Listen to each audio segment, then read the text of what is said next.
सवर्ण के भी बड़े तबके के लोग चिराग पासवान जी को पसंद करते हैं। तो ऐसी मूर्खता सिर्फ नीतीश जी नहीं की है, नीतीश जी से भी ज्यादा मूर्खता उन लोगों ने किया। जैसे न तो ऐसे मुख्यमंत्री को बिहार जैसे प्रदेश में झेलना नहीं पड़ता। ऐसे मुख्यमंत्री आज अल्जाइमा के शिकार हो गए, मानसिक रोग के शिकार हो गए, जिनको पता ही नहीं कि हम क्या कर रहे हैं। पूरे भारत में लोक जनशक्ति पार्टी ही एक ऐसी पार्टी है जो मजबूत तरीके से मोदी जी के साथ खड़े रहे या भारतीय जनता पार्टी के साथ खड़े रहे। डेट में हमारा वोट का बेस वोट है वो 20 से 21% हमारा बढ़ चुका है। जो नीतीश कुमार जी के से नाराज वोटर है वो कहीं ना कहीं शिफ्ट भाजपा और लोजपा की तरफ हो रहा है। तो जाहिर सी बात है कि हम संगठन में हम भाजपा के साथ हैं, लोजपा के कार्यकर्ता। मैं 40 लोकसभा क्षेत्र में जाकर मैं मोदी जी के किए गए काम को जनता के बीच में लेकर जाऊंगा और जनता से मैं बोलूंगा कि भाई आप पुनः एक बार मोदी जी को प्रधानमंत्री। मोदी लहर फिर से आएगा। मोदी लहर गया ही नहीं। मोदी जी अपने काम के भरोसे ही कभी उनका लहर समाप्त नहीं हुआ।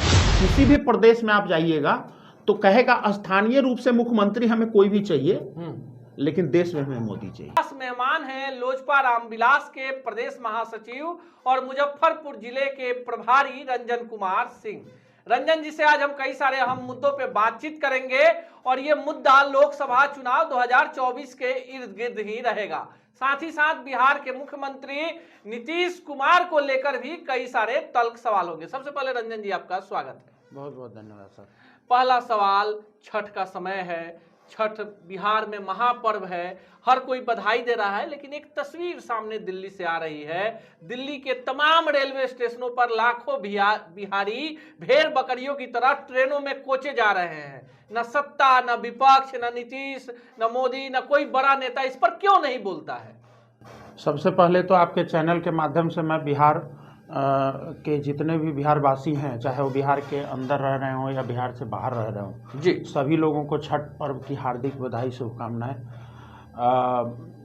अब लौट कर आते हैं आपके सवाल पर। आपने पूछा कि देखिए, आज नीतीश कुमार जी जिस तरीके से पिछले जातीय जनगणना का जो आंकड़ा दिए जी, उसमें इन्होंने बताया कि 52 लाख बिहारी पूरे भारत में, मतलब पूरे बिहार से बाहरी जो प्रवासी बिहारी है वो 52 लाख के करीब है। और जैसा कि आप बता रहे हैं कि देश के कोने कोने में जब छठ एक महापर्व है जिसमें हर लोगों को घर आना होता है जी जी, यहाँ पर केंद्र सरकार जितनी भी हो सकती है हर जगह से अमूमन रेलगाड़ियाँ, स्पेशल रेलगाड़ियाँ चलाई जा रही हैं।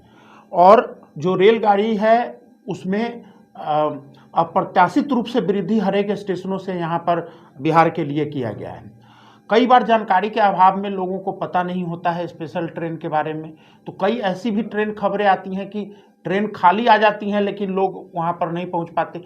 जनरली जो रूटीन लेवल के जो ट्रेन है या रूटीन का, आज जिस तरीके से कम्युनिकेशन सिस्टम आदरणीय मोदी जी के आने के बाद से ठीक हुआ है, आज देखिए रेल पे चढ़ने वाला व्यक्ति प्लेन पे घूम रहा है और जो कभी स्लीपर में यात्रा करने वाला लोग होता था वो आज एसी 3rd क्लास में यात्रा कर रहा है। तो आखिर ये कम्युनिकेशन जो बेहतर गडकरी जी और मोदी जी के कारण हुआ है और देश के हर एक कोने में लगभग ट्रांसपोर्टेशन का एक ऐसा रोडवेज का एक ऐसा सिस्टम डेवलप हो चुका है कि आप दिल्ली को अगर केंद्र मान के अगर आप बात कीजिए तो आप लगभग 20 से 22 घंटे में पूरे हिंदुस्तान के अंदर दिल्ली से आप जा और आ सकते हैं बाई रोड। लेकिन रंजन जी, मेरा सवाल उन सब विषयों पर नहीं है कि किसने क्या किया, कितनी स्पेशल ट्रेनें चली।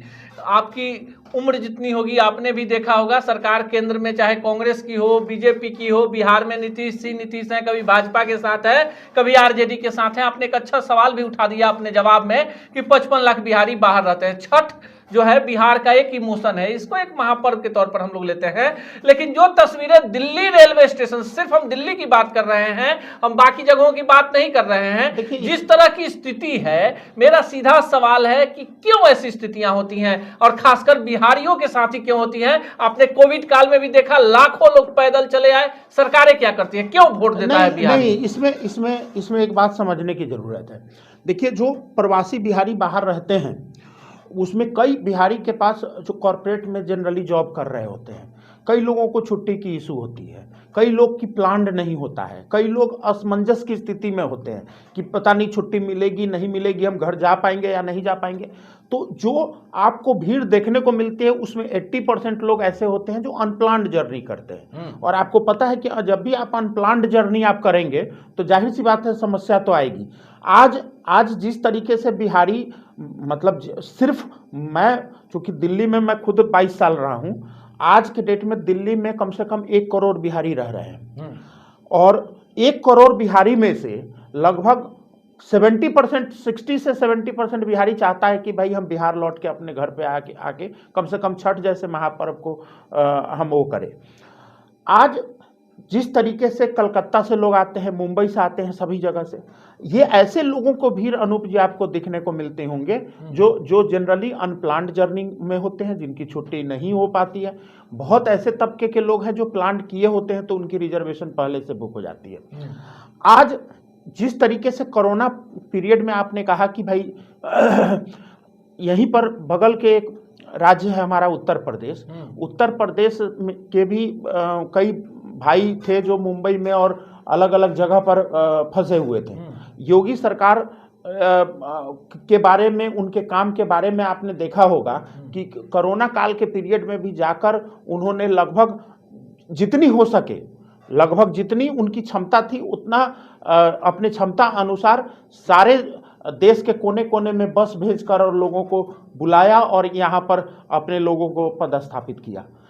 सिर्फ बिहार सरकार की उदासीनता उन दिनों देखने की अवश्य मिली कि उस समय में बिहार सरकार ऐसी कोई पहल नहीं कर पाई जिसमें सिर्फ बिहारी को कोरोना काल में ही क्यों, जब प्रवासी मजदूर कहीं मर जाते हैं, आज तमिलनाडु में मर जा रहा है, कहीं भी मर जाते हैं, कौन सूद बूद ले रहा है? आज मुख्यमंत्री जी को या हमारे वर्तमान सरकार को कोई सेंटिमेंट ही नहीं है प्रवासी बिहारी से। प्रवासी बिहारी में 2 तरह के लोग हैं, एक वो सामर्थ्यवान है जो वहाँ रच बस गए हैं, जिनका अपना परिवार है, घर है, वहाँ सब कुछ है। एक ऐसे लोग हैं जो किराए के मकान पे रहते हैं, उनको न राशन कार्ड का पता न आधार कार्ड का पता। ऐसे लोगों को ज़्यादा समस्या होती है। तो जाहिर सी बात है बिहार सरकार को, मेरे हिसाब से बिहार सरकार को यहाँ से पहले तो पलायन हो ही ना, ऐसा कोई ब्लूप्रिंट तैयार करना चाहिए। अगर इसमें असफल अगर अपने आप को मानते हैं या हो पाते हैं तो मुझे लगता है कि उनको एक चेकलिस्ट बनाना चाहिए कि जितने भी बिहारी माइग्रेट करते हैं दूसरे स्टेट में तो उसकी एक लिस्टिंग होनी चाहिए और हर बिहारी पर सरकार की नजर होनी चाहिए। किसी भी तरह के घटना दुर्घटना होती है तो वहां के सरकार से मूल विषय पर लौटते हैं। बिहार में विगत अगर 40 वर्षों के राजनीति को देख लें तो राजद परिवार और नीतीश कुमार, इन्हीं 2 धुरियों के बीच में राजनीति घूमती रही। भाजपा से लेकर लोजपा जो रामविलास पासवान जी की अगुवाई में थी, तमाम लोग नीतीश कुमार के साथ बिहार की परिवर्तन के लड़ाई में शामिल थे। तो जो बिहार की राजनीति हुई है, कोई भी दल ये नहीं कह सकता कि हम इसके लिए दोषी नहीं हैं। चलिए, चिराग पासवान ने एक हिम्मत दिखा दिया, 2020 में नीतीश कुमार को कमजोर कर दिया। उसी विषय पर आ रहे हैं। आपकी जो पार्टी है, चिराग पासवान जिसके नेता हैं, जिस पार्टी में लगातार आप लोग काम कर रहे हैं, मेहनत कर रहे हैं, 2020 से ही आपने नीतीश कुमार को आईना दिखाना शुरू किया, डैमेज कर दिया, कमजोर कर दिया। 2024 में क्या करेंगे? देखिए, 2020 में ही नहीं, 2005 से ही हम लोग नहीं चाहते थे कि नीतीश जी मुख्यमंत्री बने। आज भाजपा के अनुकंपा पे उस समय आज नीतीश जी को ये समझ ना आए, आज विधानसभा में जरूर अपने आप को तानाशाही आवाज में वो मांझी जी को जलील कर दे कि मैं मूर्ख था जो आपको मुख्यमंत्री बना दिया। लेकिन ये मूर्खता कभी अटल बिहारी वाजपेयी जी ने भी किया था, नीतीश कुमार जैसे लोगों को मुख्यमंत्री बना के। ये मूर्खता कभी लाल कृष्ण आडवाणी जी ने भी किया था और 2020 में यही मूर्खता मोदी जी ने भी किया है मुख्यमंत्री बना के। तो ऐसी मूर्खता सिर्फ नीतीश जी नहीं किए, नीतीश जी से भी ज़्यादा मूर्खता उन लोगों ने किया। जैसे न तो ऐसे मुख्यमंत्री को बिहार जैसे प्रदेश में झेलना नहीं पड़ता, जहां आज बुनियादी सुविधाओं के लिए लोग भटक रहा है, ऐसे मुख्यमंत्री आज अल्जाइमा के शिकार हो गए, मानसिक रोग के शिकार हो गए, जिनको पता ही नहीं कि हम क्या कर रहे हैं। आज जो हमारे नेता ने जो फैसला लिया, वो फैसला बिहार की राजनीति में, मैं आपको कह रहा हूं कि कोई भी पार्टी के पास इतनी हिम्मत नहीं है कि वो अकेले आज के परिवेश में चुनाव लड़के दिखा दे।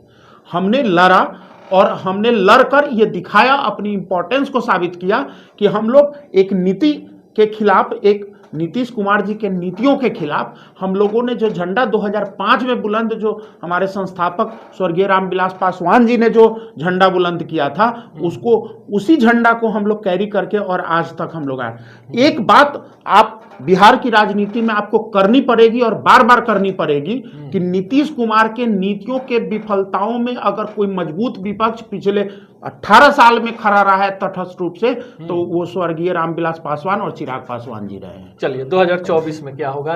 भाजपा के साथ हैं चिराग पासवान, बड़े दलित नेता हैं। तमाम लोग विरोध कर रहे हैं कि जो जातीय सर्वेक्षण रिपोर्ट आई है गड़बड़ है, लेकिन कहीं ना कहीं चिराग पासवान लालू यादव के बाद बिहार के दूसरे मजबूत नेता के रूप में उभरे हैं। कितनी सीटों की दावेदारी है या कितनी सीटों पर तैयारी है? देखिए, मजबूत भाजपा के मजबूत अलायंस में हमारा, जब से आदरणीय मोदी जी आए हैं भाजपा में बतौर प्रधानमंत्री आए हैं, तब से एक पूरे भारत में लोक जनशक्ति पार्टी ही एक ऐसी पार्टी है जो मजबूत तरीके से मोदी जी के साथ खड़े रहे या भारतीय जनता पार्टी के साथ खड़े रहे।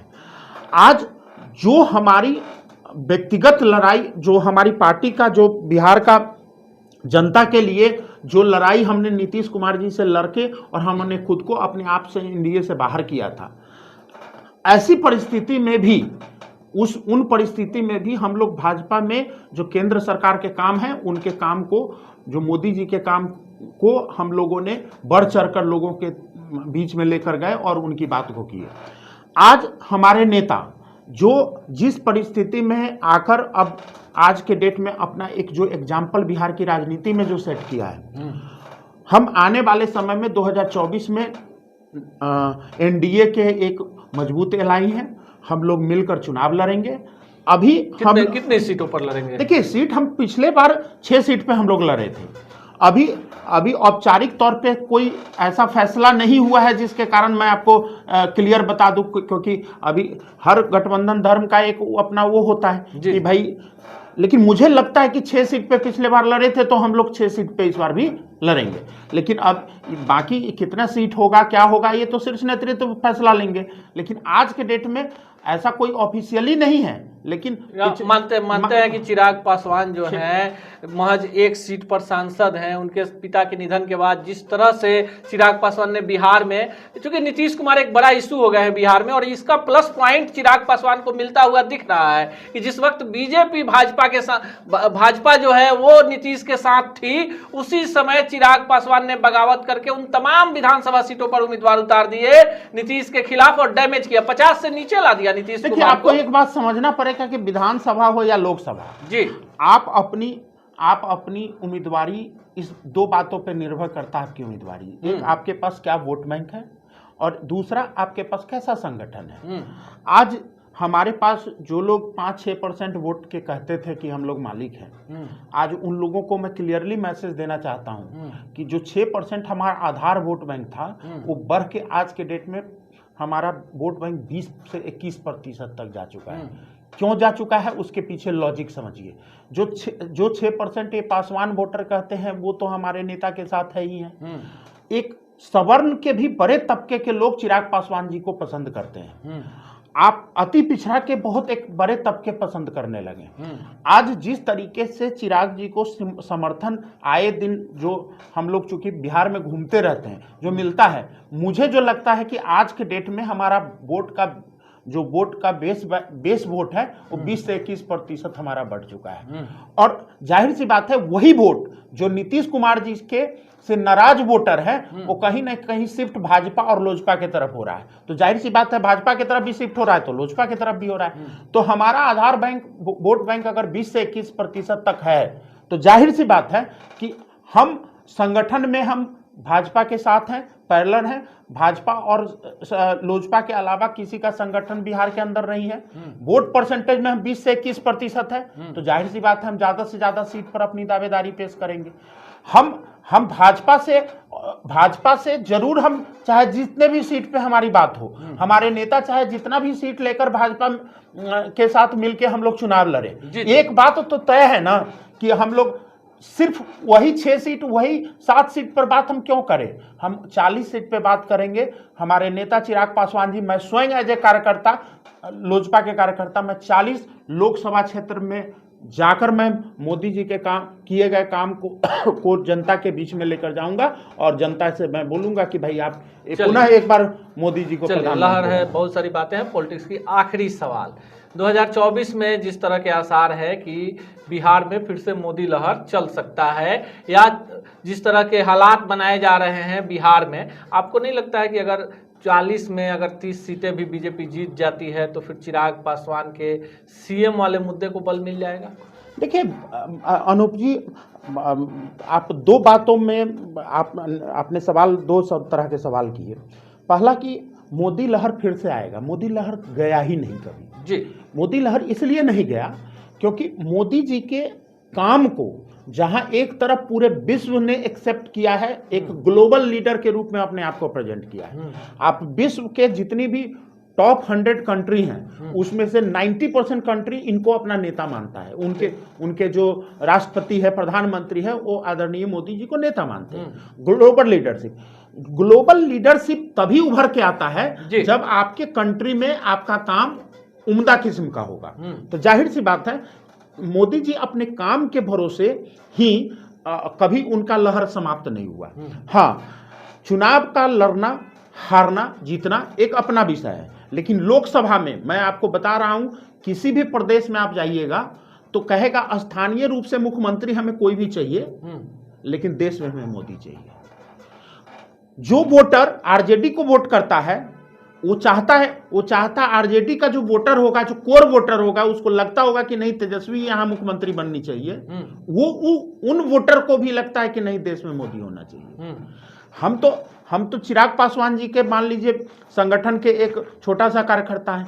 हमारे नेता तो यशस्वी प्रधानमंत्री जी से व्यक्तिगत संबंध है, राजनीतिक संबंध तो है ही है। तो हम लोग तो चाहते हैं कि बने। लेकिन आप जाइए पश्चिम बंगाल में, अगर ममता बनर्जी का बहुत सारे वोटर हैं तो वो जरूर चाहते हैं कि भाई यहां ममता बनर्जी रहे लेकिन देश में मोदी रहे। तो ऐसे वोटर की तादाद देश में बहुत ज्यादा है। तो इसलिए मैं कह रहा हूं कि लहर तो कभी खत्म हुआ ही नहीं। चलिए, लहर कभी खत्म नहीं होगी और बिहार में चिराग पासवान को लेकर जितने भी संशय की स्थिति थी, तमाम जो रिपोर्ट्स आ रहे हैं चुनाव के पूर्व, चिराग पासवान बिहार में एक अहम करीब बन चुके हैं। और यही कारण है कि भाजपा चिराग पासवान को अपने गठबंधन में जितना तवज्जो मिलना चाहिए उतना तवज्जो दे रही है। कितनी सीटों पर चुनाव लड़ेगी? तो रंजन सिंह का कहना है कि 40 की 40 सीटों पर एनडीए चुनाव जीतेगा। ये फर्क नहीं पड़ता कितनी सीटें लोजपा रामविलास को मिलती है, लेकिन 6 सीटों पर पिछले बार चुनाव लड़ा था तो 6 सीटें जो है लगता है एक अनुमानित है कि इससे सीटों की संख्या में बढ़ोतरी ही होगी। चिराग पासवान को लेकर और बिहार में पलायन की पीड़ा को लेकर रंजन सिंह ने कई सारे बड़े खुलासे किए और कहा कि राज्य सरकार जो है गलत आंकड़े प्रस्तुत कर बिहार की जनता को बताना चाहती है कि महज 50 लाख लोग ही बिहार से बाहर रहते हैं, जबकि 1 करोड़ से ज्यादा लोग तो सिर्फ दिल्ली में पलायन करके रहते हैं। और यही गलत आंकड़े जो हैं बिहार वासियों को पीछे विकास की धारा से दूर ढकेल रहे हैं। और ऐसे में चिराग पासवान बिहार के लिए एक आशा की किरण बनकर आए हैं। ऐसे ही तल्ख सवालों के साथ इसी कार्यक्रम, इसी चैनल पर मिलेंगे किसी अन्य शख्सियत से। तब तक के लिए दीजिए विदा, नमस्कार। ऐसे ही खबरों के लिए जुड़े रहिए बिहार टॉक से। यूट्यूब पर लाइक और सब्सक्राइब करें, बेल आइकन जरूर दबाएं। फेसबुक, ट्विटर और इंस्टा पर फॉलो करें। धन्यवाद।